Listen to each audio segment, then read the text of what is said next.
Hello again. This is Rodger Dunmore with a movie about my third Bedini motor. As you can see, it's considerably more elaborate than the last two have been, and I wanted to go over it with you this morning and explain some of the parts and what's going on in it there. First thing I wanted you to notice is that it's got two lithium-ion batteries now that came out of my power drill. Next to that, it's got these switches that I can use to reverse the drive battery from the charging battery without having to worry about, the batteries coming out, losing the clips, and all that other fun stuff I'm sure most of you have experienced. Next to that is the Bedini circuit, transistor, diodes. You'll notice here my little neon light. See it there? Overload light. Next to that is a variable resistor, is a 1K potentiometer.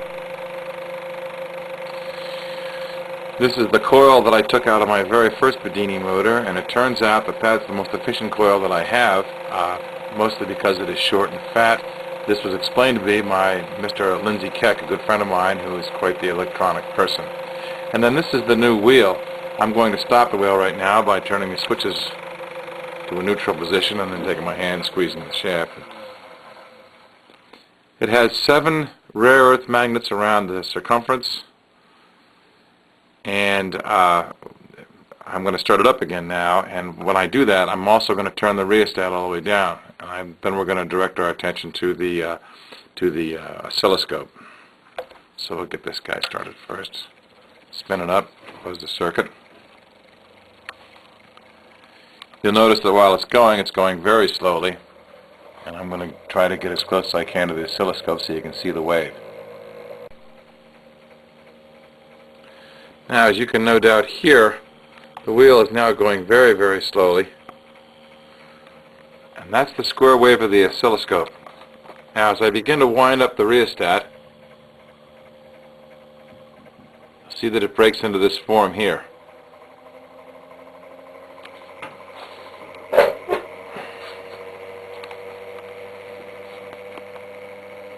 You can hear the motor winding up. You'll notice that the wave has 3 distinct parts. I'm going to give it some more juice so you can really see the distinct parts of the wave. Now, before I get into the full power, let's go over those waves.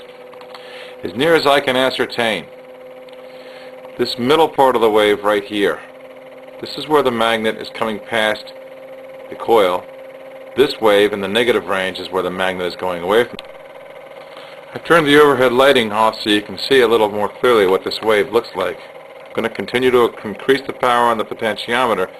You can see as I do, a little hook begins to develop on that middle wave. Hear the RPM increasing in the motor. That little hook, that seems to be the most important part of this whole thing. You can generate that little hook, not too big a hook, but just a hook. A little bit of a hook. What you'll begin to see is this wave is the back EMF up here at the very top. And this is the zero line of the voltage generation. You'll see that we've got a relatively small amount of negative voltage and a fairly large amount of positive voltage when you take these two things into consideration. And that's what seems to be what charges the battery, especially this little curve right here.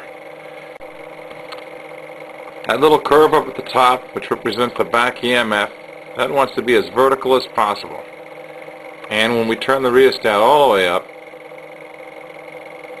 see the hook there in the middle?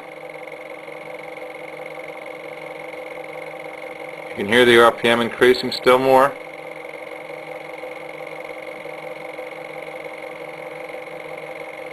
And what you'll see is that this line on the bottom,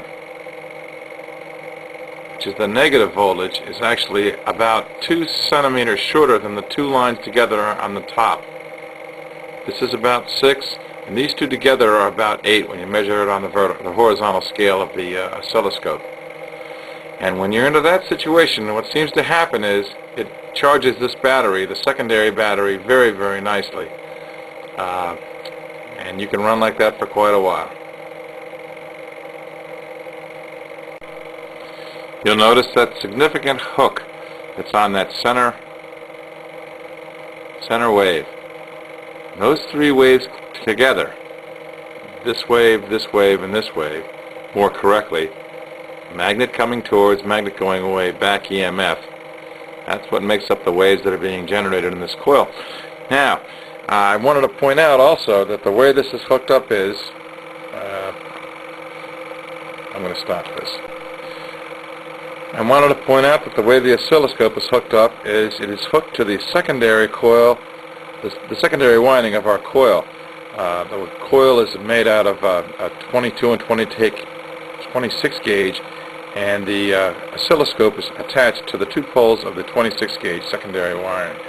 And for whatever reason, and I don't know the reason, that seems to generate this coil, or this curve, rather, that seems to be able to tell you the answer to what's going on in here. Now, I wanted to point out to you also that right now, this machine, which has been running on this set of batteries for about an hour, is at about 1370 RPM. And you'll notice, I flick it over to the other side, it blew up. It completely blew up. You got to back it off. See to you. Now the machine has been running for about an hour on this setting, and I noticed that the tail on the bottom, the lowest most wave, is getting larger. And you'll also notice, if you come over here, that we're now registering about 1300. See, we're only registering about 1300 RPM. But if you switch, turn this down first, and then switch these over, like that, alright? Now you can really put the juice to it. Notice the hook on the curve there.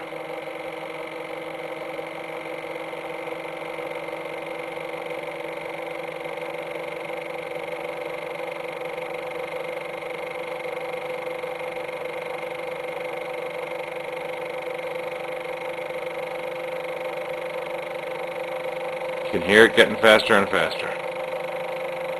And we'll check it out. Check the tech. Take a very good look. You'll notice that the tail of the negative side of the curve is much smaller now that we've switched the batteries over. We're basically running a freshly charged battery that's been on the machine for about an hour. You'll also notice that our tachometer now reads well into the 15s.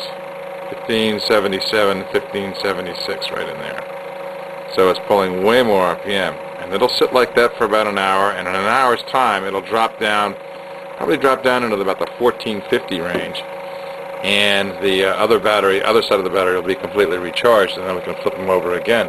It'll just keep going and going until basically both motors are running about 1570, or both batteries are running the motor at about 1570. So that's pretty much what's going on with this particular motor. It does seem to be doing what it's supposed to do, and if we go for just another minute on this particular disc, then I'm going to go over what we're going to do after this. The plans for the fourth machine are as follows. We're going to change those batteries over there to bona fide wet cells, and we're going to devise a timing mechanism so that those switches will be turned automatically every hour. Whether we'll do that electronically, which I hope we'll do, or mechanically, remains to be seen, but we'll work something out. The other improvement I want to do, in addition to adding a bearing to the top shaft there, is I also want to put coils around the outside that can be made to charge other batteries. And finally, I want to begin to start charging real wet cells so that eventually I can charge batteries and use an inverter and start to power my home with this thing. So that's the plan. Thank you very much for watching. Goodbye now.